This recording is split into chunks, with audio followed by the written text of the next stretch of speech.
Well, I think we'll go ahead and get started here. I'm Dan Macon, and I'm Livestock and Natural Resources Advisor with Cooperative Extension here in the Sierra Foothills. And I'm Carolyn Weitzel. I'm a Human Wildlife Interactions Advisor at Cooperative Extension in the Bay Area. And this is a trial run, so thank you all for being guinea pigs for doing a virtual field meeting. If you can't hear, send us a message in the chat and we'll try to fix that. But we really do appreciate everybody being on. We've got a few more people that will probably join as we go through. We are out in a sheep pasture, as you can probably tell. And so we may need to switch technology partway through, but we'll see how we can make this work. Can everybody hear us okay? Elisa, can you hear okay? Wave. All right. Excellent. Excellent. Well, thank you for joining us. I want to give a real quick introduction as to where we are right now. We are in the foothills near Auburn, California, in the Sierra Nevada foothills at about 800 feet elevation. This is my sheep. In addition to being a farm advisor, like a lot of bald guys, I wear several different hats. And so we also run sheep here in the foothills. And to give you some sense of kind of the environment and the predator pressure that we deal with here, this is a large lot subdivision, 20 to 60 acre lots adjacent to a large regional park.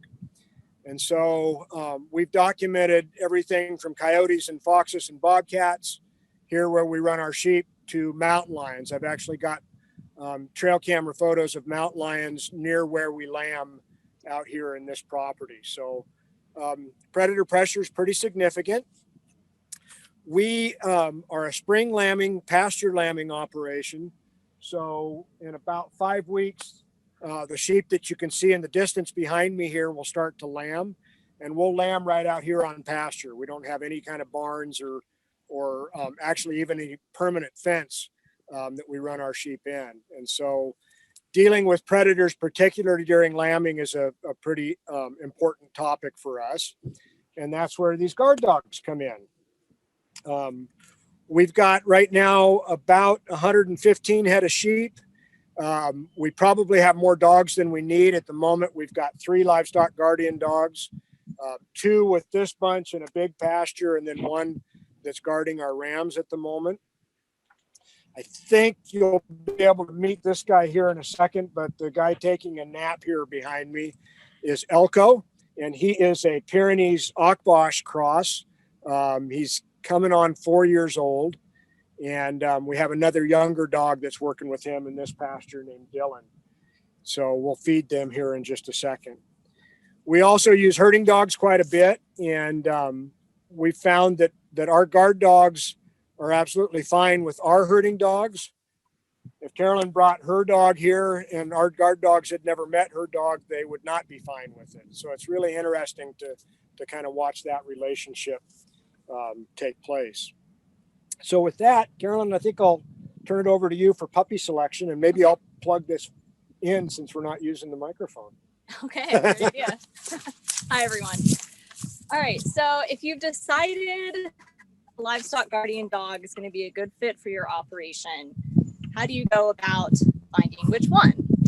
Puppy selection is going to be really important because the dog is only going to be as effective if it's good, right? So our recommendations, if you're looking for a puppy, is really to try to purchase one from working parents. It's going to be really important. Then you'll know that the lines that the puppy are from can be effective guardian dogs.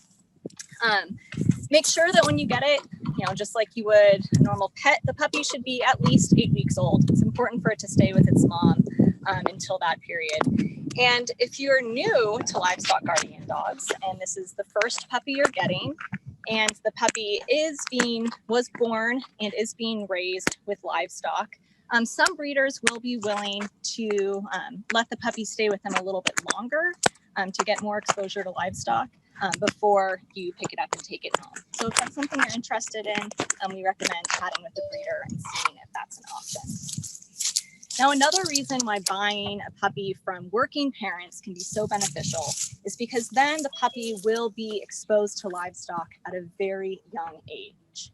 And the bonding of the dog to livestock is going to be critical and is going to help hopefully minimize some of the potential problems that Dan will be discussing later on today.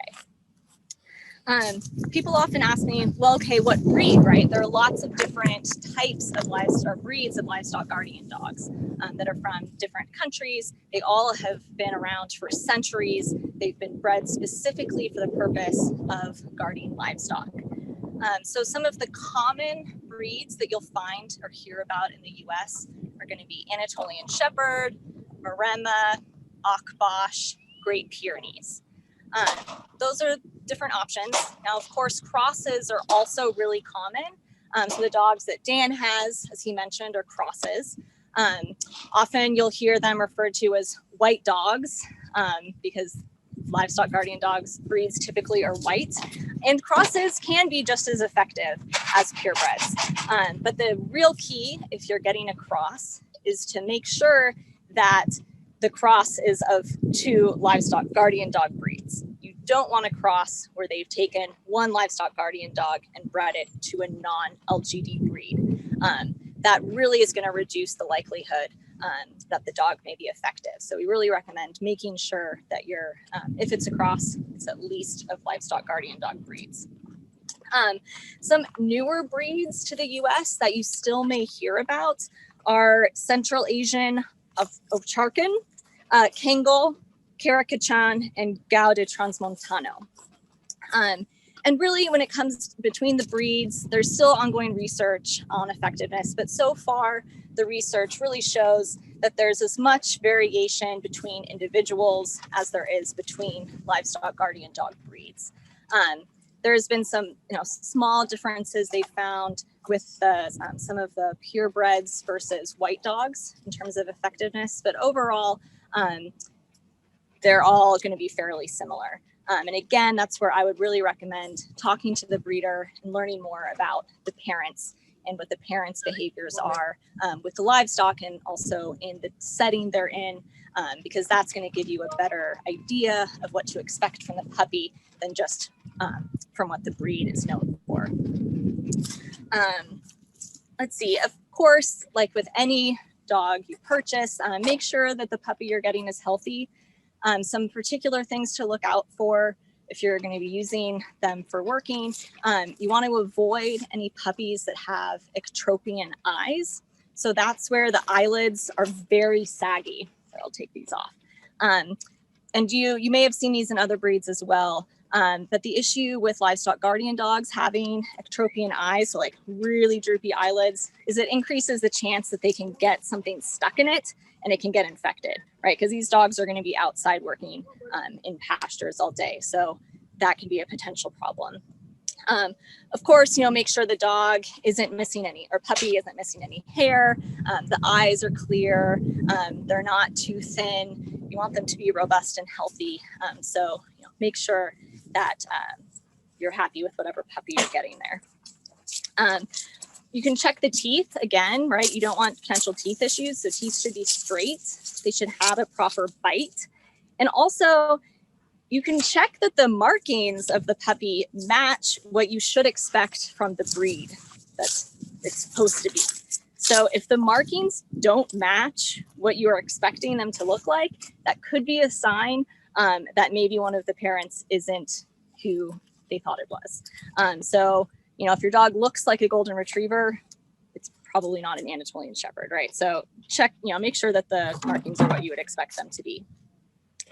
Now, behaviorally, again, lots of variation, and really the behavior of the adult is going to be more important than as a puppy, but there are some things you can look out for when the puppy is, 8 to 12 weeks old. That can be a good sign of what you're looking for in a good livestock guardian dog. So one of the main things is you do not want the puppy to have prey drive. Now, prey drive, that would be, a retriever really wanting to go after a ball, or a German Shepherd that loves to play tug of war. That's prey drive, their instinct to pull, to tug, to chase. And with livestock guardian dogs, they've been specifically bred to not have prey drive. We want them to be very submissive. We want, if you throw a ball in front of the puppy shouldn't chase and try to bring it back to you. That's going to be a warning sign if the puppy does that. We want them to be submissive because that will mean they'll be submissive to livestock, which is really important. So signs of a dog being submissive, that will be where if they, if you're seeing them interact with livestock, is the puppy potentially licking the face of livestock? That's a sign of being submissive. Are they slowly approaching the livestock versus barreling towards them running? You want to make sure they're not chasing the livestock, they're not biting. And again, those can be behaviors that will express themselves as the puppy is growing up and we'll need to correct. And Dan will be giving some examples of that later. But at 8 weeks, ideally, you want a puppy that's not already starting to do that. But I mean, the puppy should be curious about livestock, right? And hopefully by the time you pick it up, it has had for weeks exposure to livestock. They're already interested in them. They're already starting that bonding process. You want them to be relatively calm. You don't want a puppy that's pushes its litter mates out of the way and runs up to you and is right in your face. While that may be a great pet, that's not going to necessarily be a great livestock guardian dog. And you can also check for submission by, if you handle it, is it growling? Is it biting? Is it really struggling? Those are signs that the dog is not being submissive. So again, that could be a warning sign. You do want them to be aware of new things. So if there's something, that starts them barking, if something's new, that's a good sign, right? These dogs are bred to be protecting the livestock. You want them to be very aware of the surroundings and to notice if something is new or if something might not be right, and to then be proactive about barking or addressing that new thing. So those are good signs if your puppy is starting to do that. Now, when you pick up the puppy from the breeder and you're taking it home, be aware, puppies are adorable, right? And you're going to want to hug it. You're going to want to interact with it a lot. But the most important aspect is that you make sure that puppy bonds to the livestock, because at the end of the day, that's how livestock guardian dogs work, is they view the livestock as their family. They're very closely bonded to them. They want to stay with them 24/7. If they're not closely bonded, that's where they have the potential to roam more, to be leaving the livestock. And of course, if the dog isn't with the livestock, they can't protect them, right? So you want the dog to always be choosing to be really close with the livestock and to guard them. So that's going to be, I think, probably the most important aspect of deciding and getting a dog is, are you going to be able to and willing to make sure that that puppy is going to bond correctly to livestock? Now, at the same time, I'm not saying don't interact with the puppy at all, right? It's also important to socialize the puppy with people. Your vet will certainly thank you, and it'll just make them a lot easier to handle. But you just want to keep in mind that the puppy should be spending significantly more time with the livestock than with people. And really, just a few minutes a day, even if interacting with the puppy, will get it socialized to you. So when you're feeding it, when you're checking it over every day, that's when you can spend a few minutes petting it, helping it get exposed to you or your family. But it's not a situation where, you bring the puppy home and you let it sleep in your house. No, the puppy immediately needs to go out and be staying with the livestock that you're going to want it to protect. So that can be, I know, always hard, right? Because puppies are so cute. And the puppy, that first night, sometimes they can be a little bit lonely, but you just got to keep them with the livestock. Depending upon what livestock you're protecting, or you're going to have the dog protect, you may need to, in the pen, build something so that the puppy can escape the livestock. So if you're going to be bonding them with cattle, that can be really important. You want the dog to be able to get some space if it needs to. So let's see. Which livestock you should be bonding the puppy to. This is also really important. These puppies can be bonded to pretty much anything, chickens, goats, sheep, cattle. In Australia, they even bond them to wild birds to protect them from predators. So it's really whatever you're raising the dog with, that's what they're going to bond to. But that being said, within the type of livestock, you're going to want to be careful about which age class you're placing that puppy with to try to minimize the potential for any problems. So if you're raising them with cattle, you're going to want younger individuals. Like Dan, with your sheep, kind of what was the minimum age, or minimum age you put? So we like to start our pups with a couple of dry ewes or sheep that don't have much of a sense of humor about puppy behavior. All of the dogs that we've been successful with reached a point when they were adolescents that they decided that chasing behavior would be fun. And so at that point, we always put our dogs with rams who have even less of a sense of humor about that kind of behavior. And we don't want the dog to get hurt, but we also want kind of those boundaries to be established. And what we have found in talking with other producers is that putting them with lambs or with kids kind of encourages play behavior, because those young animals are going to run from the dog if the dog chases, and that kind of reinforces that this is fun, and we don't want to reinforce that kind of behavior. And I know with some poultry producers I've talked with, they'd put the 8-week-old puppy right in with adult chickens, so certainly not chicks, and they would just have to, be aware that you may lose a chicken or two, and you'll just need to correct the puppy if it starts in with that chasing behavior. All right. See, anything else to add? Guess if you have any questions at the end, specifics about it. Yeah, and if you have questions now while they're occurring to you, have at it. Anybody have any questions on puppy selection?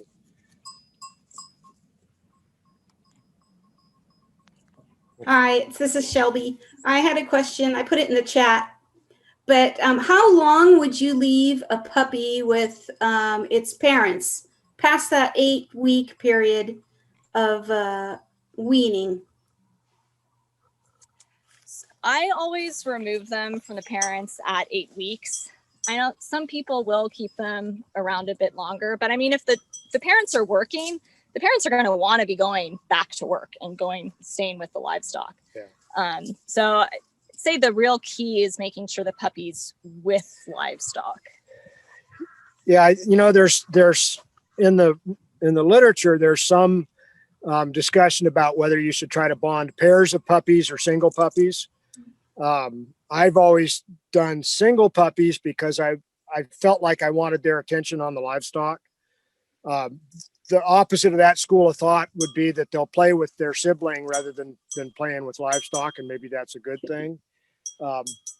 But I do think it's important for that socialization to start at 8 to 10 weeks away from their parents, and that seems to be a really key time in terms of their kind of social bond, and they're establishing those bonds really rapidly at that stage. And so we want to make it as easy as possible for them to bond with what they're going to protect. Good question. Yeah. Any other questions? I'm sorry, we're leaning in. Our audio's not great. What do you guys do with the hot wire fence bond with your puppy? Great question. So question about hot wire fence. For me, part of my bonding process is to expose them to the other things that they're going to have to deal with as adults. And so we will put dogs in this electronet fencing as soon as we've kind of got them settled into the area. These dogs are smart enough that they may hit the fence once, but they never hit it twice. And I think for us, that's actually been a pretty good technique to get them to stay in. That said, there is no fence ever invented that a guard dog will stay in if it's not well bonded with stock. And we've had dogs that weren't well adapted to this fence and that we couldn't keep in. I like to start in kind of a hardwire field fence or stock panel type of pen. And then as soon as I'm comfortable with the dog being okay, I want to put them out in electric fence just to get them exposed to that. We'll also get them exposed to riding in the back of the truck early on, tied in. We'll tie them out, when we're working sheep in the corrals or something. we'll tie the dogs out. And so we want them to be comfortable with that. I use a chain or a cable because they'll chew through anything else, but kind of exposing them to those types of situations, I think, is important. Yeah, and just to add to that, bicycles, if they're going to be somewhere where they're regularly going to see bicycles going past, I would absolutely expose the puppy to that. So they learn they don't need to chase and go after someone on a bicycle. And I mean, just to expand upon what Dan said, I mean, the bonding is so important where you may not even need a fence to keep the dog in if they're well bonded. I know plenty of people where their dogs absolutely are not going to leave the livestock. You may need the fence for the livestock, but in terms of the dogs are just staying with the livestock. But then you'll hear stories like, oh, the dog's always at the house or always at the barn. They don't want to stay with the livestock. That's a sign that the dog wasn't properly bonded. And unfortunately, once the puppy gets past that bonding phase, it's nearly impossible to make them do it or to teach them or to have them bond later in life. So really just starting it as early as possible is going to be very, very important. Both of these dogs, on the rare occasion that my sheep get out, these dogs will always be with the sheep wherever we find the sheep. So I'm not convinced that the fence is actually what's keeping them with the sheep. I think they just prefer the sheep's company. Good question. Any other questions on puppies or bonding? This is Marilyn. I have a question.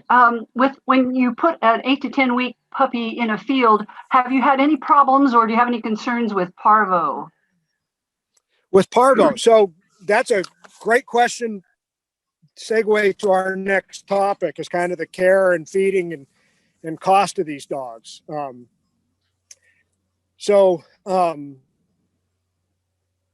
I'll talk a little bit about our kind of routine for puppyhood on up through adults.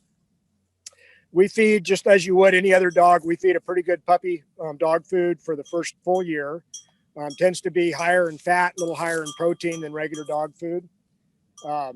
And we hand feed. There are several options for doing more of an automatic feeding situation. If you're familiar with livestock, you'll know about creep feeding lambs or creep feeding calves. You can use a similar setup to feed dogs where it's an automatic feeder that the livestock can't get to. But we hand feed our dogs. They get all of their regular puppy shots.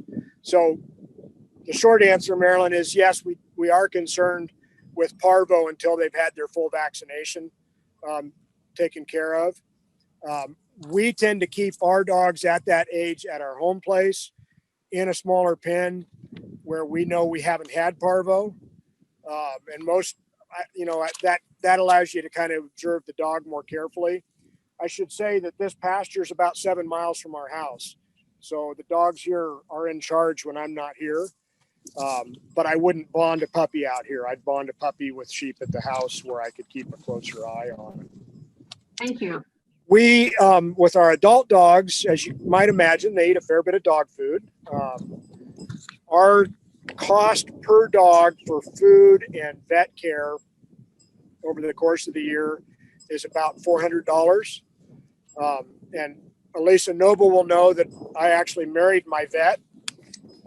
But that does not mean my vet bills are any cheaper. It just means I can get a hold of her in an emergency. And she charges us for the vaccines and for all that routine care. These are big dogs that are living outside. And, they're as big dogs. They're not especially long-lived. I think the oldest dog I've had that was still working was 10, and that was pretty unusual. Usually somewhere between 8 and 10 years old, they start to wear down in terms of their physical abilities. And they're still useful dogs, but maybe they wouldn't be working in rough country like this. We figure that we're going to have to pay between $300 and $500 for a puppy. And so I've got the cost of the puppy. I've got probably a year and a half of dog food and vet bills before I can trust the dog to go out and do work on its own. And so I think a fully developed working age dog, I probably got close to $2,000 in it by the time it's ready to go to work. On the flip side of that, how do you measure how many sheep haven't died out here, right?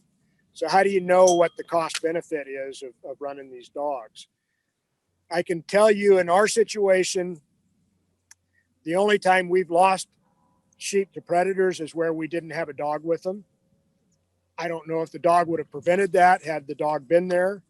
But I do have a picture of a mountain lion 30 yards from our lambing pen last spring, and we lost nothing to predators where we had the dogs.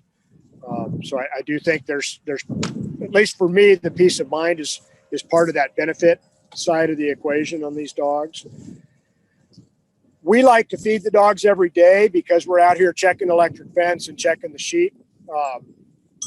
But I do know folks that run these dogs with cattle that maybe only see their dog once a week, once every 10 days, because they've got an automatic feeding set up for them that works reasonably well. Anything I forgot on care and feeding and cost? No, I think that's good. Questions about that? We'll lean in again. Have you had your dogs get injured at all? Like I've seen people put collars on theirs with spikes. Do you do anything like that? Good question. So I don't know that my dogs have ever actually physically confronted a predator larger than a raccoon. Oh, okay. We've not had to treat them for wildlife inflicted injuries. You know, on occasion we'll have, and I should talk about coat care and grooming. You know, we'll have foxtails or things like that we've got to deal with the vet. Those spike collars are typically used in wolf country because wolves will go after the throat of a dog. I have a friend that tried to get a bunch of those spike collars back through customs from Turkey. And the airport security folks had a few questions for her. But they can be useful in those kinds of situations. In terms of grooming, just real quick while I'm thinking of it, I think you probably saw that both of these dogs here are fairly rough coated. Our environment here in the Sierra, if you're not from here, we'll get to 100 degrees here in the summertime occasionally. Our coldest weather tends to be December and January. We'll get down in the teens. We'll get some really cold rain where it's rainy in the high 30s. Occasionally get snow here. We don't clip our dogs. We leave their full hair coat on because there is some evidence that hair coat aids in thermal regulation, both when it's hot and when it's cold. We will clip between their toes. So if they've got long hair between their toes, we'll clip that in the summertime to avoid foxtails. And sometimes we'll do a trace clip where we'll clip their underside, their belly, just to avoid foxtails. But other than that, we'll brush them when we can in the springtime as they're shedding out. That's usually one of the jobs that gets done when we shear in the spring. And that's, in terms of grooming, that's really about it. I will say these dogs are really fun to take to the vet. They've typically never seen concrete until you go to your vet's office. And we've had to train our small animal veterinarian about what these dogs are like. And they'll actually come out to the truck to do things with these dogs now, as opposed to making me wait in the waiting room, which is good for everybody involved, I think. Other questions? Oh, I was just going to add one quick thing. I want to mention that, talking about potential injuries with predators, to remember that the kind of main way that these dogs work and are effective is by barking and letting the predators know about their presence. So they're a deterrent strategy. And hopefully it doesn't reach the point of them having to ever physically confront a predator, which can and does happen occasionally. I've heard stories of the dogs, physically engaging to protect the livestock, but most of the time it's barking, and that's something to keep in mind depending upon where you live. So if you are in an area where your neighbors are fairly close, are going to be close to where the livestock are, the dog is going to bark.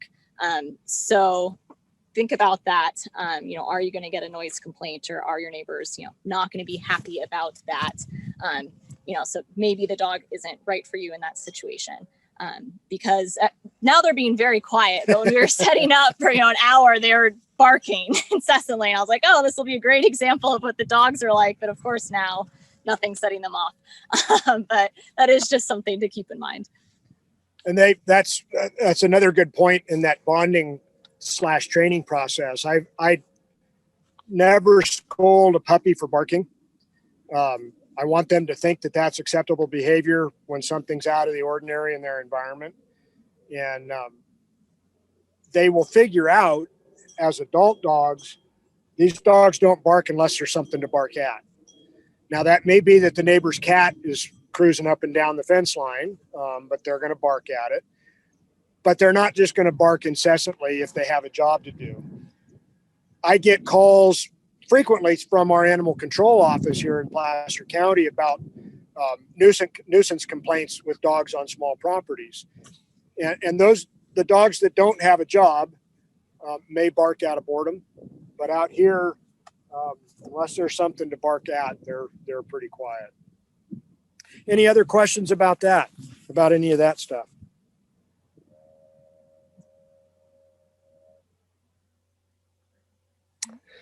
I want to talk a little bit about troubleshooting some behavior issues. And a lot of this gets back to, I'm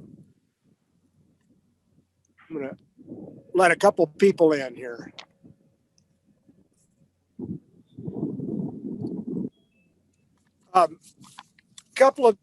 Many of the troubleshooting issues get back to bonding. So I think, where we've had experience with problems, it's a dog that won't stay with the sheep. And in that case, those dogs were probably more bonded with me or with people in general than they were with livestock. And that's a difficult one to correct. I had a dog at one point that wouldn't stay in this fence, wouldn't stay in hardwire fence. The Folsom Zoo wanted a dog to patrol at night. And they called me in 2 weeks saying that they had just watched that dog scale an 8-foot high cyclone fence so he could be with people rather than with animals. And so in that case, that a dog like that probably would make a better pet than a guardian. The other issues that we tend to see out here, in particular with younger dogs, is play behavior related. So there was a ewe in here that I had up front that only had 1 year. That was our first attempt last year. So don't have COVID. Our first attempt last year to put this young dog with the sheep, and he wasn't quite ready. So we pulled him out, put him with rams again, and he outgrew that behavior. Sometimes a dog that has learned chasing can be slowed down with what's called a dangle stick. So we'll take a chain off of the dog's collar and hang a piece of PVC or 2x4 about that long, right about at knee level. So just when the dog tries to run, it's kind of always in the way. And a couple of weeks of that tends to help cure that chasing behavior. We've not had a problem with our dogs being aggressive with our border collies, with our herding dogs. And I think that's partly because we introduced the border collies to the guard dogs. But I also think that these dogs kind of have a sense of a herding dog that's respectful of its sheep or goats or what have you, versus a dog that's playing or chasing to try to kill. That there are cues that the guard dogs pick up and change their response in that regard. How old were the dogs when you introduced them to the herding dogs? So the guard dogs as puppies see the herding dogs at our home place. So they're familiar with our dogs early on. I would not work the sheep with my border collies with a puppy around. So we take the puppy out of that pen, do whatever we needed to do with border collies, and then put the puppy back in. But once the pup's 8 or 9 months old, it tends to be okay with that and accept those other dogs. So, any other problems that you all that have had dogs have noticed? Or anything you're worried about that you've heard? Yeah.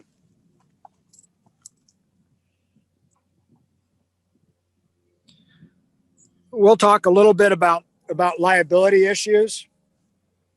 The first rule of liability is to be honest with your insurance broker. So they should know that you have guard dogs. If they're not an ag insurance broker, they're going to need some explanation as to what these dogs do and kind of how they work. There is, through the American Sheep Industry Association, a guard dog liability insurance policy that you can get that's pretty affordable. And there is now some pretty good research suggesting what most of us have known that have good working dogs is that these dogs aren't going to stray too far from their sheep. And I think it's important to do things like expose them to bicycles and hikers and those types of things so that they have some comfort level with that. That said, I've had 2 interns over the course of about 10 years that the dogs never would let close to the sheep. And it turns out the dogs were right. They were probably people that should not be around livestock. So these dogs do have some sense of kind of what people's interactions with livestock and with dogs are as well. Anything you'd add on the liability issues? Yeah, I think just I get asked a lot about people concerned that these dogs are just going to be vicious, and anyone that comes on the property or is hiking near the sheep is going to get attacked.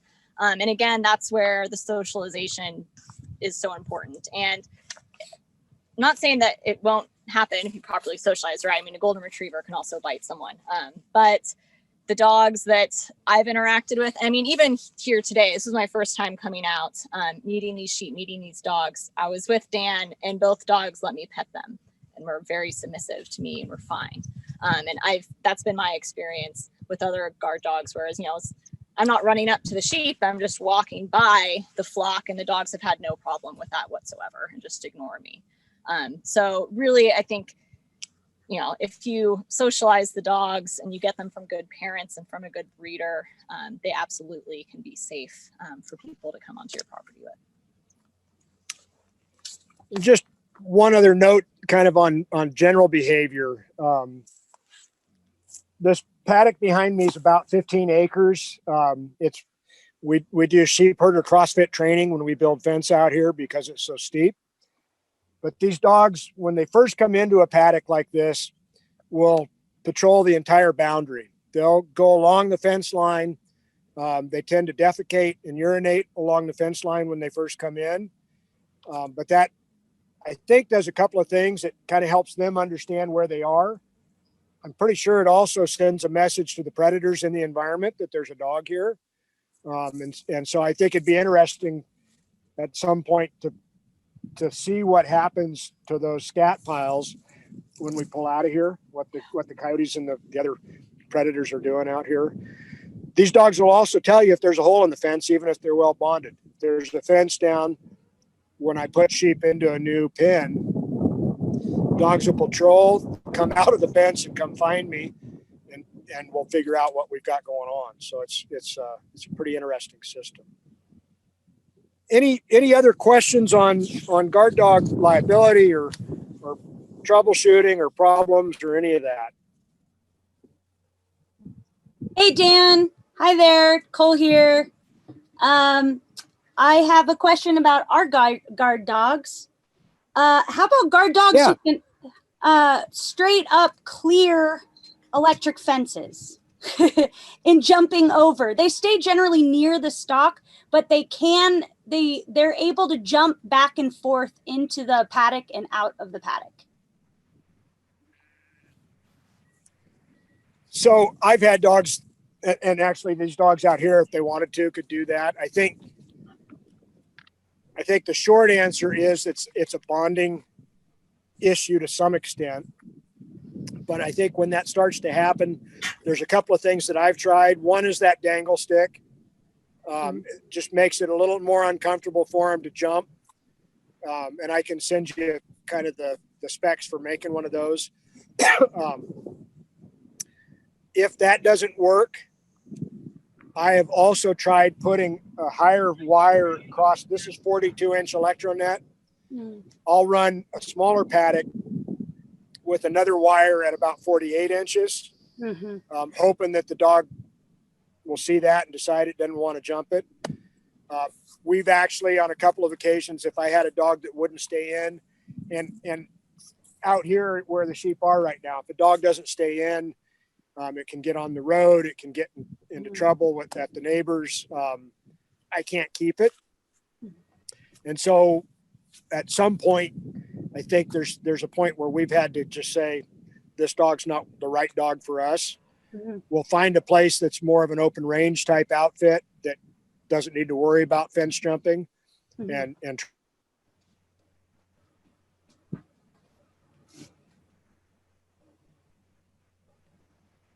Oopsies.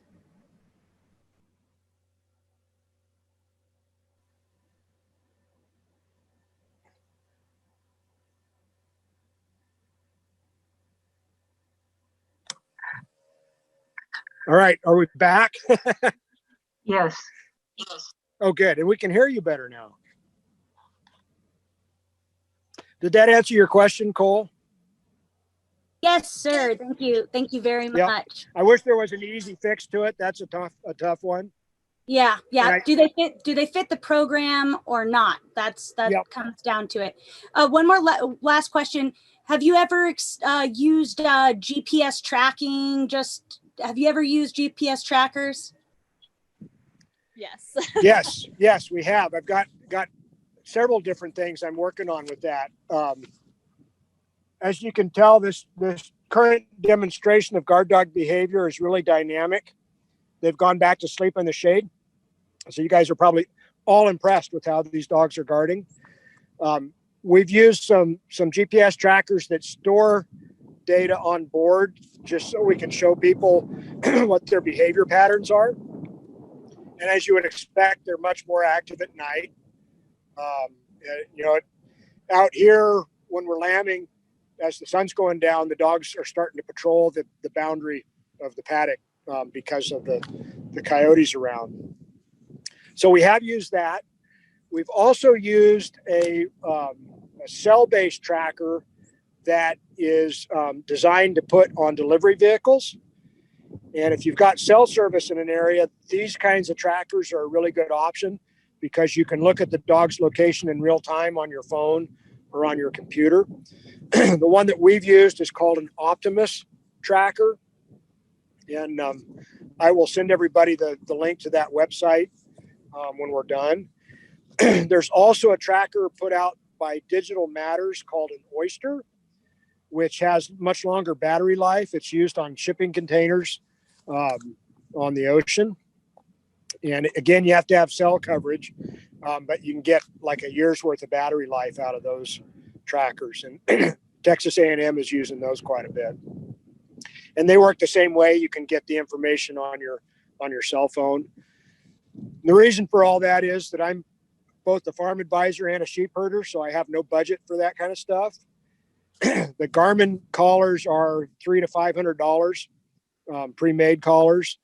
I can build a GPS tracking collar for about $80 with that technology, and so I'll post some information about that as well. Yeah, and I mean, people find them really useful to not only, find your dog if it's roaming, to know if it's roaming and how far, but also, if you have a neighbor complain about a dog being on their property, you can check, was it yours or, was it someone else's dog and you're just being accused of it? I've heard of people using it in that regard as well. Yeah, good question, Cole. Thank you. Thank you. Other questions? Yeah, Dan, I think I mentioned to you, I just put a GPS, well, and for everyone else on there, I just recently adopted a couple of 5-year-old LGDs. And as long as the fence is on, they respect it. But as soon as they can get out, they're wandering. So I just got the Whistle GPS tracker. And it's helped me head off a couple of issues, but the battery life is crap. And I wish they would let you, use 2 on the same subscription, if you will. So you could, have one charging and one not. So I guess I'm just wondering if anyone has used,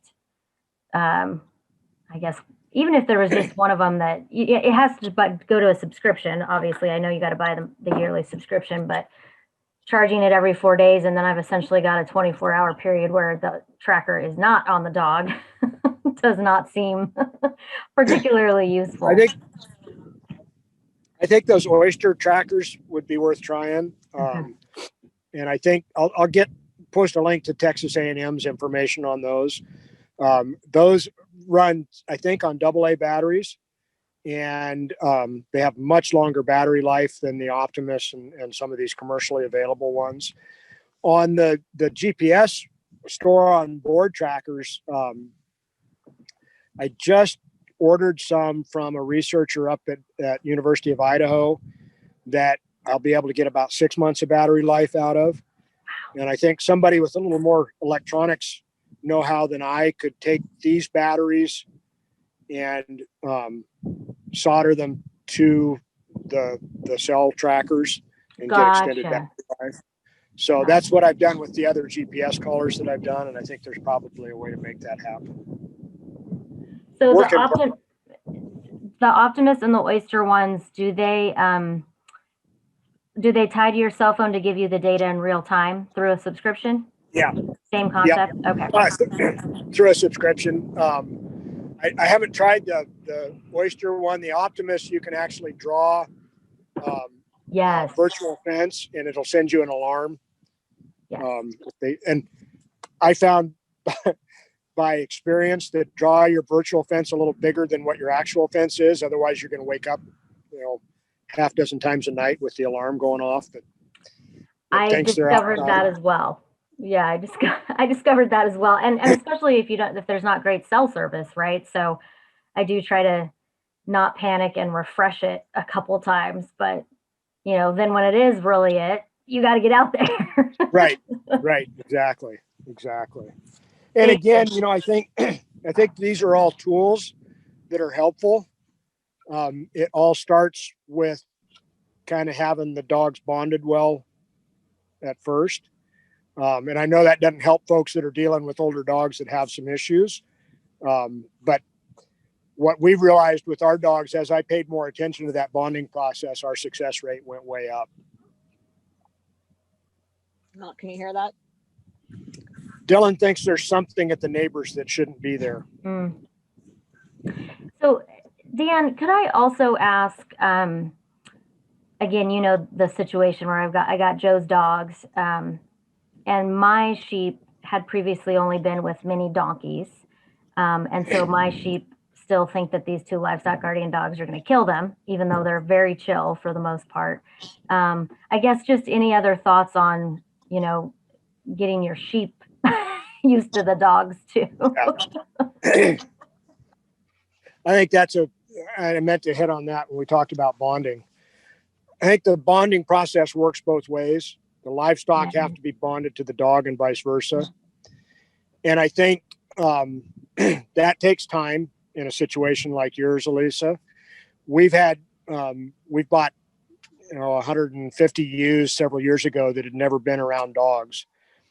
And our sheep were comfortable with the dogs, and the new sheep were standoffish until they realized our sheep were comfortable with the dogs. Right. I think because we had that model to show them, it went quicker.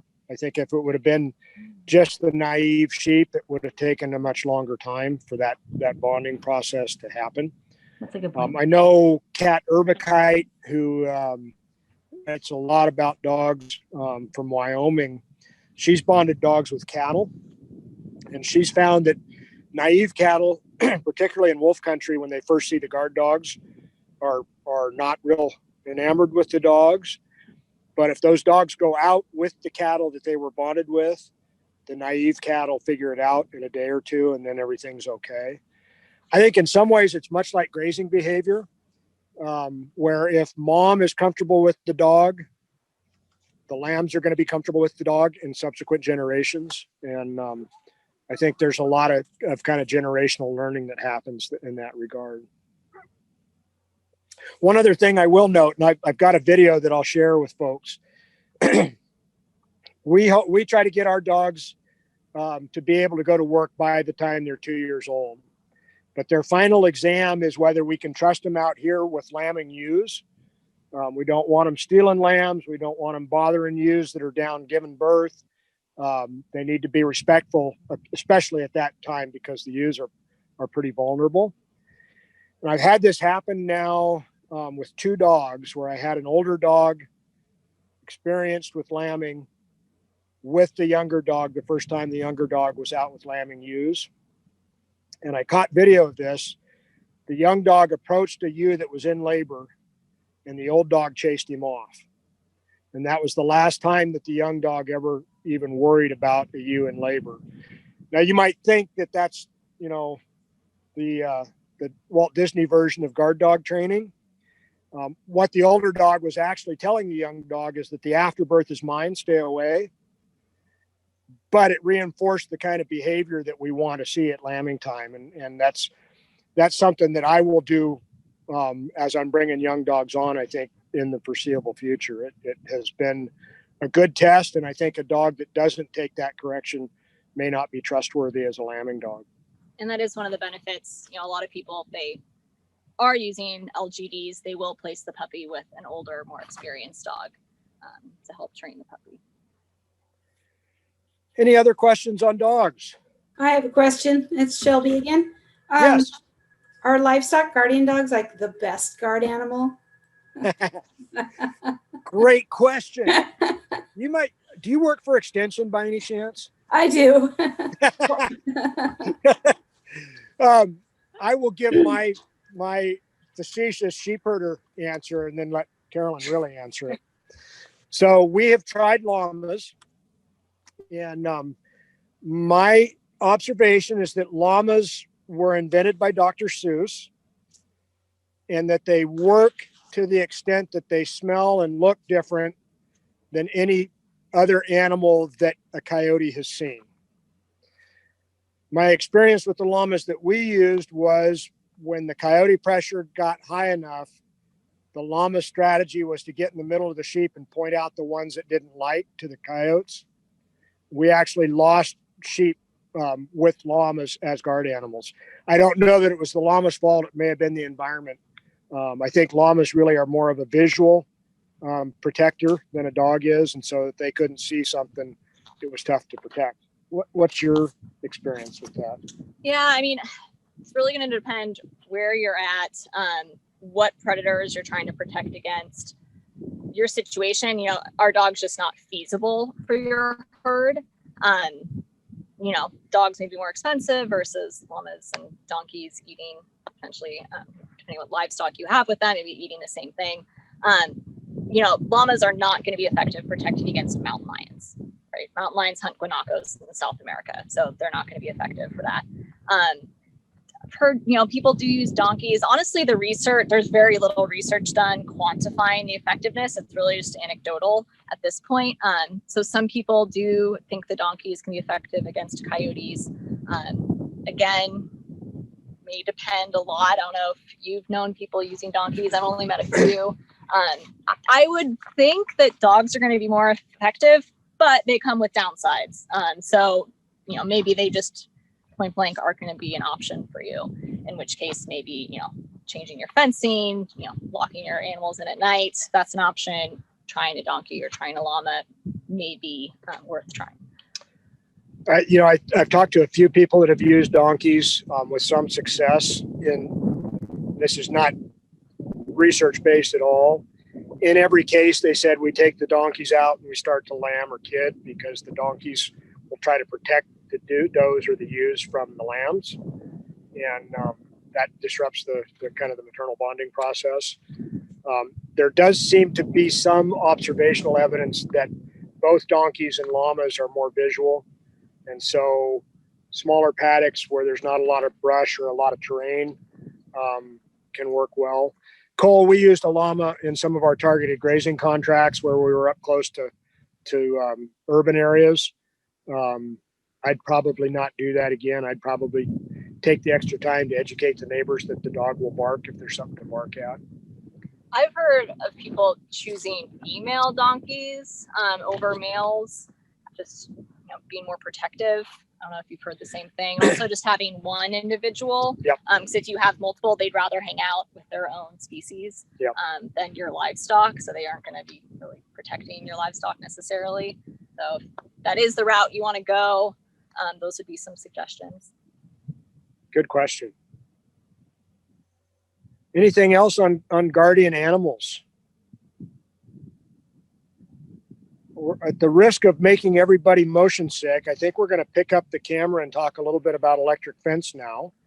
And we'll start maybe with some real basics. I would assume that a number of you are using electric fence. And I'm not an electrician by any stretch, but we've used this ElectroNet for about 15 years now. There's a variety of different kinds of fencing, everything from kind of permanent New Zealand style hardwire electric fence onto this temporary setup. We've used some 3 and 4 wire temporary systems using polywire, like you might see on alfalfa stubble or on crop fields. I don't know that that's doing anything other than keeping livestock contained. I suspect that's not really doing much in terms of predator protection. This ElectroNet fencing comes in a variety of sizes. We use a 42-inch ElectroNet. It comes in 164-foot sections. And so this 15-acre paddock, I think probably we've got 20 or 25 fences up with this right now. We'll talk a little bit about the tricks to putting it up efficiently. We run an all hot fence. You can get this where alternating wires are electrified and then grounded, so that if an animal touches 2 consecutive wires, they're going to complete the circuit and get shocked, even if the ground is dry. We like to use it where it's all hot, the whole fence, because I think those hot pause negative fences tend to wear out quicker and short on themselves. So this has all of the horizontal wires are electrified, and then it's got plastic stays in between the fiberglass posts. And it's about 10 to 12 feet between posts. So it's important to get those set where the fence is stretched. I think the hardest animals to fence are probably sheep or goats. Cattle and horses have much more sensitivity to electricity. Sheep have all that built-in insulation. And it does take training animals to respect fence. One of the things that we will call sheep for is if they don't respect the electric fence. She could be the best, most productive ewe in the flock. And if she doesn't think the fence applies to her, we can't justify keeping her. So if we can't get her trained to it, we'll change that up a little bit. See if I can turn you towards the fence energizer here now. There we go. So we're obviously not in a place where we can plug a fence in, and we use these battery-powered stay-fixed New Zealand energizers with a deep cycle marine battery. So this battery is actually powered off of the 12-volt deep cycle battery. The battery itself is kept charged by using a solar panel. We'll talk a little bit about that here in just a second. These energizers are rated on joules, and I know just enough to be dangerous as to what a joule is. I think of it kind of like the pressure rating on a pump. And so the higher the joule rating, the further it's going to be able to push that pulse of electricity through a fence. Our rule of thumb is that it takes 1 joule to power 4 to 6 fences of these ElectroNet fences. So this one you can see is a Stay-Fix X6. We can power 24 to as many as 30 nets with this big energizer. I believe that they make one bigger than this that's battery powered, but always buy the biggest energizer you can afford, and buy a bigger one than you think you can afford if you can, just because you'll never be sorry to have extra power. One of the common things that can go wrong with any electric fence is a lack of a grounding system. So if if you're totally bored some afternoon and want to see kind of the physics behind electric fence, go on YouTube and look up Brainiacs electric fence. I can send a link to it. It's a British science show. They apparently can hire college students to do really stupid things in Britain, including touch electric fence. But it really explains how it works. If I'm touching this fence and it's on, a pulse of electricity is going through this wire.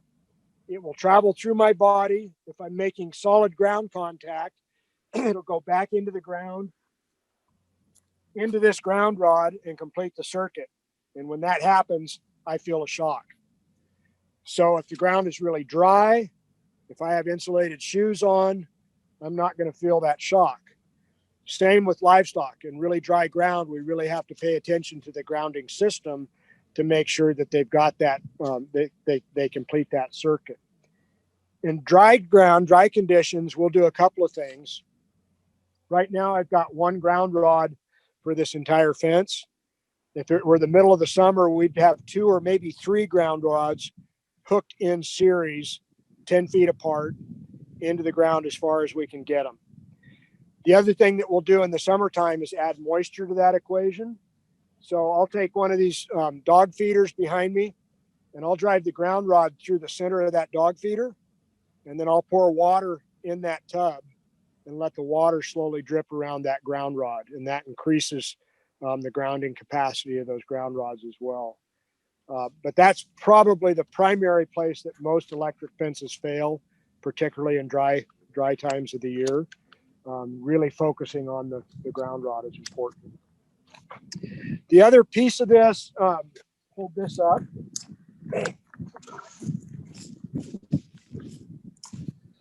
So the solar panels that we use are sized according to the size of energizer that we're using.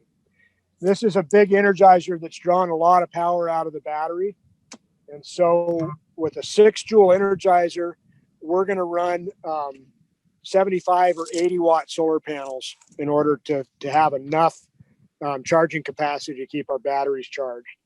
And even with a panel this big, if we get 3 or 4 days of cloudy weather or fog, we'll have to swap batteries. It won't have enough daylight to stay up with the draw on that battery. So we've always got several batteries as backup that we can swap out if we need to.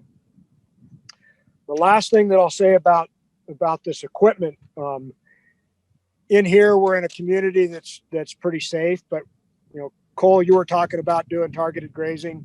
Elisa, I know you're doing some of this. Where we're working in public on a busy road, we will swap batteries every day rather than leave a solar panel out where somebody can walk away with it.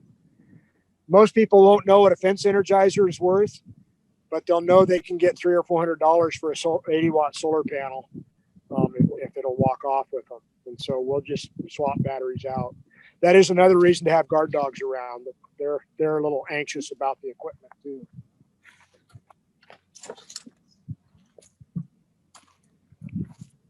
One last thing on troubleshooting these fences, and then I'll show you how to set some up.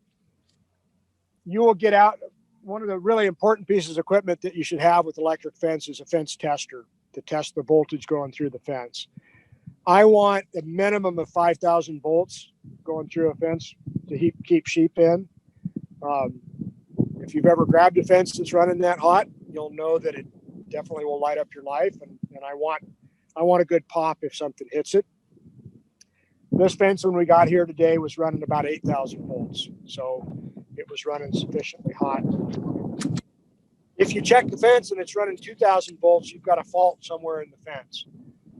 Either your energizer has a problem, your battery's low in power, or there's something grounding the fence out along part of the fence. And the key to figuring that out is to really isolate that. We always start from the energizer and work out. So if my fence tester tells me 2,000 volts, I'll unhook the fence charger from the fence and see what I'm getting straight at that hot lead, this red lead on the energizer. If that is also reading 2,000 volts, then I know I've got a battery problem or an energizer problem. Typically, once I've unhooked the fence, the load off of that energizer it's going to run 10,000 volts. And then I know I've got to look elsewhere in the fence to find that fault. With this fence, what we typically will do in that case is go unhook section by section and see where the problem is, because you'll isolate it within a particular 164 foot section of fence. It may be a piece of wire that got hooked into the electric fence.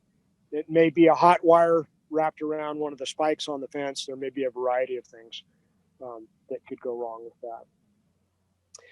Any questions on that? Dan, remind me, you don't use the quick ground fence, right? Like, and I think it's Rob I talked to that does on the dry ground. And Yep. Remind me why you don't like it. So or you don't first to explain what that is, and then I'll go into that. Good question, Elisa. So there are two kinds of these all hot fences that Premier makes. One has got just a nylon wire, with no metal in it along the bottom, so that it's not conducting any electricity where it's in contact with the ground. The other kind of fence is called quick ground, and it has a wire wrapped through the bottom wire, and that wire is also in contact with the spikes on the fence posts. And what that does, if you set it up right, is you can use that bottom wire as your grounding system, because you've got 6 inches for every post that's in the ground of ground contact, plus that wire that's touching the ground to provide ground contact in your grounding system. We use some of each. The reason I don't like the quick ground is that sometimes I get in a hurry and the end clips on those quick ground fences will wrap around a hot wire without you noticing it. And it's usually about 6:30 at night when dinner's on the table and you need to get home that you can't get more than about 1,000 volts out of your fence. And it's almost always one of those leads that's wrapped around a wire. And it's typically the one way at the bottom of the hill, the furthest from the energizer that you can get. So it can be a pretty useful system in dry country. I prefer to do all my ground stuff up here at the energizer. One other quick question that people often have that haven't been around this fence is about fire danger. These are what are called low impedance energizers. They do a very short burst of electricity through the fence. Doesn't build up any heat at all. If it's installed properly, it doesn't arc at all. And so these fences are incredibly fire safe. To my knowledge, there has not been a case here in California of a fence that was installed properly starting a fire. There was a fire over in Yolo County that they claimed was started by an energizer, but the guy had modified it and he had tried to electrify steel stock panels with it. And that's probably not a real good option. Any other questions? So I think what we'll try to do, we'll see if this works. Carolyn's gonna bring the phone over here, and I'm going to talk a little bit about setting these fences up. Some of the tricks we've learned for being really efficient with this. So hopefully nobody gets too motion sick. We'll see how this works. Right. Turn the camera around. Let's see. I'm not sure how to do that. I don't want to close out Zoom accidentally. All right. So when we take fences down, we roll them up and tie them like this for a couple of reasons. One is they store better this way and they'll last longer. But when we're setting fence out, rather than having to set one fence up, go all the way back to the beginning and get another one, when we have them rolled up like this, we can carry them and set 2 or 3 fences up at a time. So what I'll do if I'm building a long stretch of fence is I'll take my first net.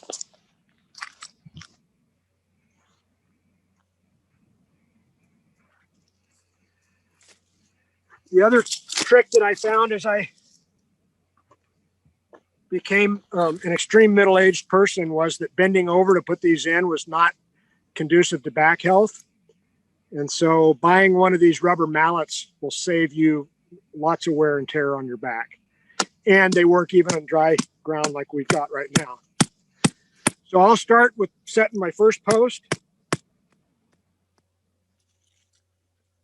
And then my hands, as you can see, are not real big, but I can carry 2 of those nets in one hand and lay out the third at the same time. So to lay these out,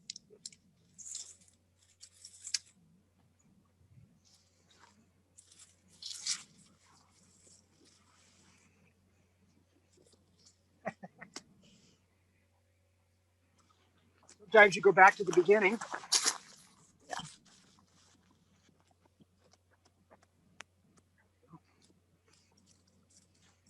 You can probably get it more. All right.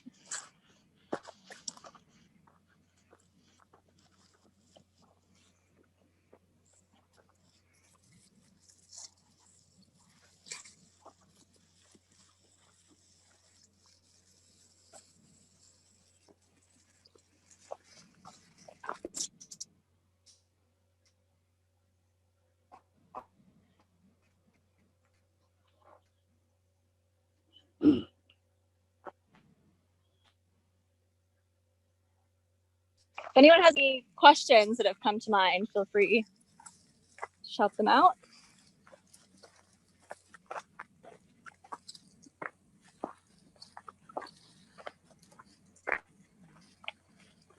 So although it looked like they were rolls, they're really not in a rolls storage, right? Great observation. Yeah. And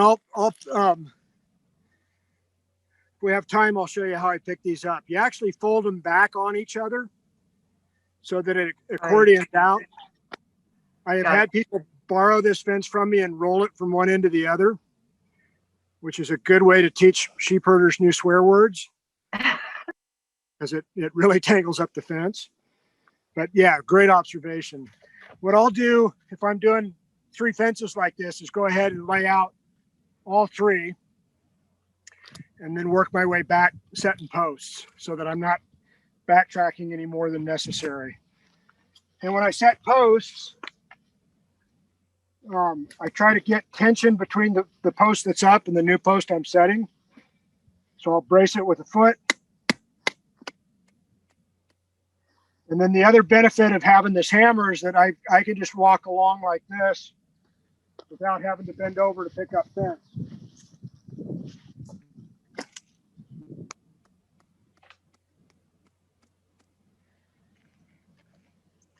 One of the other tricks that I learned, actually, Cole, from some of the herders that you worked with, was if we go over some ground where the fence isn't actually touching the ground like this, a rock, well placed, not touching any of the hot wires, will anchor a fence down in a dip, which is a pretty handy trick to have as well. Any questions on the fence? You're making it look really good, Dan. I think we have virtually no permanent fence anywhere where we graze sheep. So I probably put up 300 rolls of this a year. And it's one of those things that, 10,000 hour, the 10,000 hour rule probably applies. You start thinking about little tricks to get more efficient at this. I can put up by myself, I could put up a 12 net paddock, which is about 3 acres, probably in an hour and a half. Certainly couldn't do that when I started learning how to do fence. But I think that's part of the trick, is to figure out what's sufficient for you. The other question that a lot of people have is, do I have to clear vegetation away from the fence to make it work well? We do a couple of things. I rarely, if ever, cut fence line with a string trimmer or with a mower. I will run a 4-wheeler through here and mash down the vegetation for my fence line, which works pretty well. Because these are low impedance fences, the dry grass that's touching these is not going to get any heat to it. green grass, because it's got moisture and it's going to be conducting electricity. But after about 12 hours of the green grass getting zapped, you'll come back and look, and all the plant cells that are touching the fence have died. And the fence will, depending on how big the fence is, the fence will come up another 1,000 volts in power, just because it's not draining power into the ground with that green vegetation. But again, that takes animals that are trained to the fence too. Somebody did tell me one time that there's never been a sheep fence invented that would keep a hungry sheep inside of it. And that's part of the trick of making electric fence work too. Is that when you're out of feed, it's time to move. So, any other questions? I'll check the chat. Yeah, we'll check the chat here real quick. Let's see. I have a question, Dan. Yes. Over the years, I've accumulated maybe 3 or 4 different type of Premier One fences, different heights, and from pause neg to pause to quick ground. Have you experienced any issues in using multiple types of? I'm assuming they just need to all be clipped the same way, but that's something that I'm trying to understand if I really need to separate all of my different types of fence and not use them together. Good question. I think it depends a little bit on how you want to use the pause neg. Until a couple of years ago, we still had some pause neg fences in our setup, and show you what the ends of these fences look like here. This is an all hot fence here, and you can see it's just got one lead. A pause neg fence would have a hot lead and a ground lead down here. What we would do with those, Cole, is just use hook those together, so we'd make that pause neg fence an all hot, and then there's no problem with it at all. If you do want to use the pause neg feature of those fences with an all hot fence, you just got to make sure that your ground wires are not touching your hot wires at all. Copy. And we've used a little bit. They make I think a 36-inch net too. Our sheep are a little more athletic than 36 inches. And so I've seen coyotes jump this fence. Mountain lions could clear that fence, no problem. So I like the 42-inch, even though it's a little heavier. One last bit. The team has been reinforced to not close the circuit. I've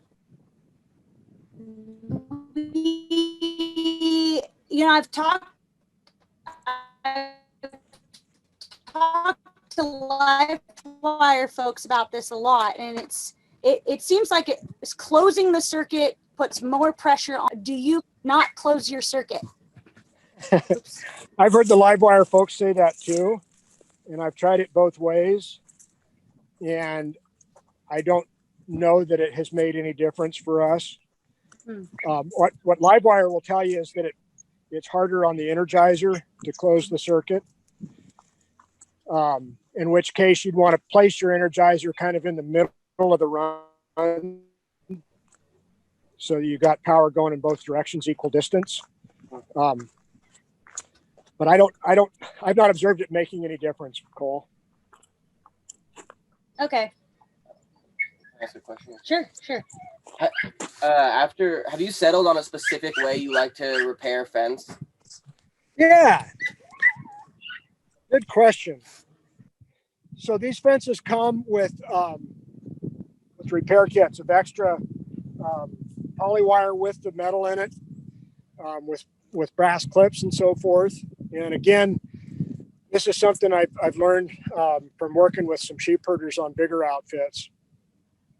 If one of these breaks, let's see here. I'll get in trouble if I cut new fence, but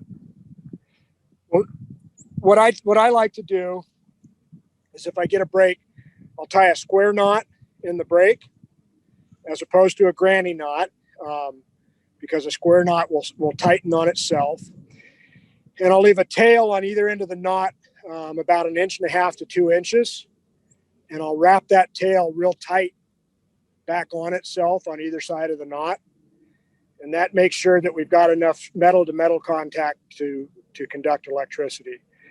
I know that Premier has some pretty good videos on repairing fence that are a little more thorough than that. And if I had more hours in the day, I'd probably do it that way too. But that's a pretty quick way to repair fence that has a break in it and restore its conductivity. And I'll try to post a video of that. This is new net, and I would be in deep trouble if I cut a new net to show it to you. Do not cut new net. That stuff is more expensive. Any other questions?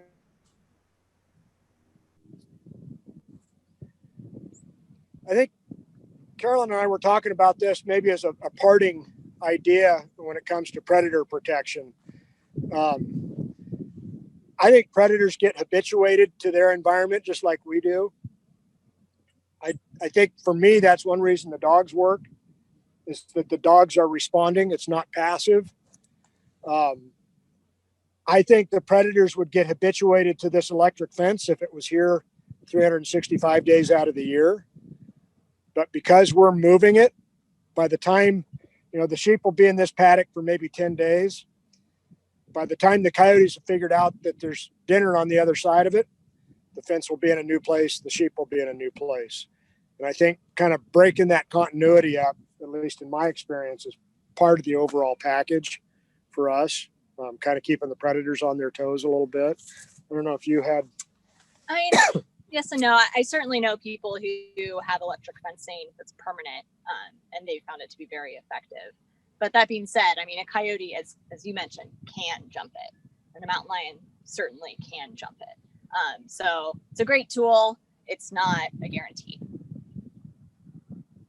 on its own. Any other last observations or questions or comments?